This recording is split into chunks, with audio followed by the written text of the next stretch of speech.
Roundup today is not what it used to be. They've changed everything about it and they didn't really tell anybody.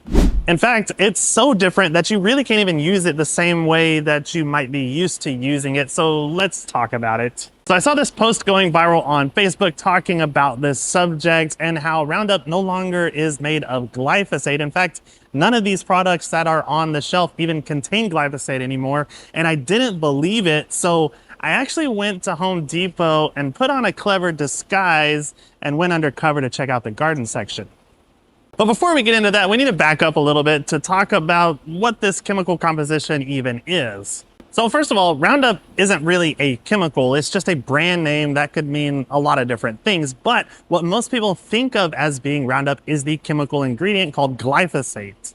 And glyphosate has been around since the 1970s as a non-selective weed killer, and it did a really good job of doing what it did, which was killing weeds and grass, and then not having any residual soil effects. That way you could go ahead and plant other plants right into there within just a few weeks of spraying glyphosate. In fact, in the 50 years since it was invented, there has not been a single new chemical that can rival the effectiveness of glyphosate. And that's why it has been used so much all around the world. Now, there is a lot of nuance to that because there are a lot of people that are anti-Roundup or anti-glyphosate because of potential claims that it has cancerous effects. But that's not what we're here to talk about today. We're talking about what the actual job that the chemical does and how they've now changed up that formulation.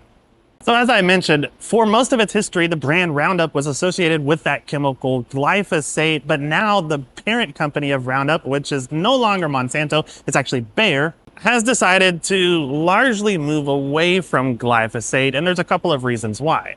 So number one is Monsanto had a lot of lawsuits that were pending and settled regarding that chemical of glyphosate. And number two is because it has largely been banned in the European Union, and a lot of people think that it could potentially get banned in the US as well. So they are working on new chemical formulations just in case that happens, or if public sentiment decides to be even more strongly against glyphosate than it already is. But, and this is a big but, what they've replaced it with is potentially worse than glyphosate. So let's take a closer look at that label. So yeah, this entire wall of Roundup products and similar products from other brands, none of it contains glyphosate anymore. So what is the active ingredient that is at the top of that label? It's actually triclopyr. And triclopyr and some of the other ingredients in these formulations can be quite a lot more nasty than glyphosate in the sense of they have a lot of soil residual activity.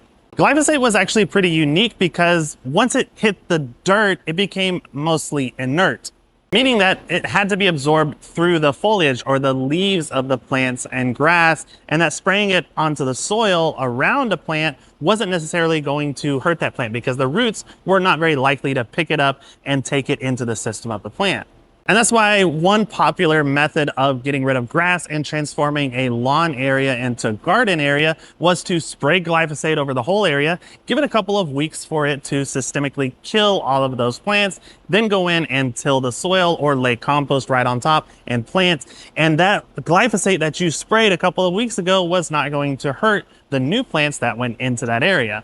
The other use that people would use glyphosate for was to spray around the base of trees, because as long as you weren't spraying the foliage of the trees, you could actually kill the grass and weeds under a tree without damaging the tree above. And another use case that people would do is in their existing flower beds, you could actually take glyphosate and go spray selectively weeds and grass around your shrubs. And as long as you didn't get it onto the foliage of your shrubs, then it would not harm those shrubs. And so it was an easy way to maintain flower beds. But this new formulation, you can't do those things anymore. So I would invite you to dig into those labels because we've talked about pyralids and aminopyralids before, such as triclopyr, and these things have a nasty lingering effect in the soil. In fact, they linger so much that they can actually persist all the way through the composting process or even through the gut of livestock and end up in the manure that you buy from stores, which will also harm the plants that you plant into that compost or manure.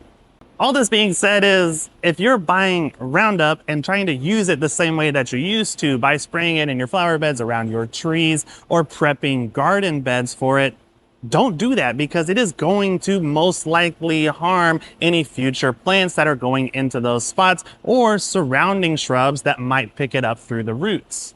And lastly, while looking at this big wall of chemicals that didn't contain any glyphosate, I did see over off of to the side, there was a small display that did have one product that was still a glyphosate product, although it did look almost identical to the other ones that didn't have glyphosate. We can put them side by side here, and you can see it's the exact same bottle, the same colors, only one of them says exclusive formula and the other one does not. The one that does not say exclusive formula is the only product I found at that store that contained glyphosate still.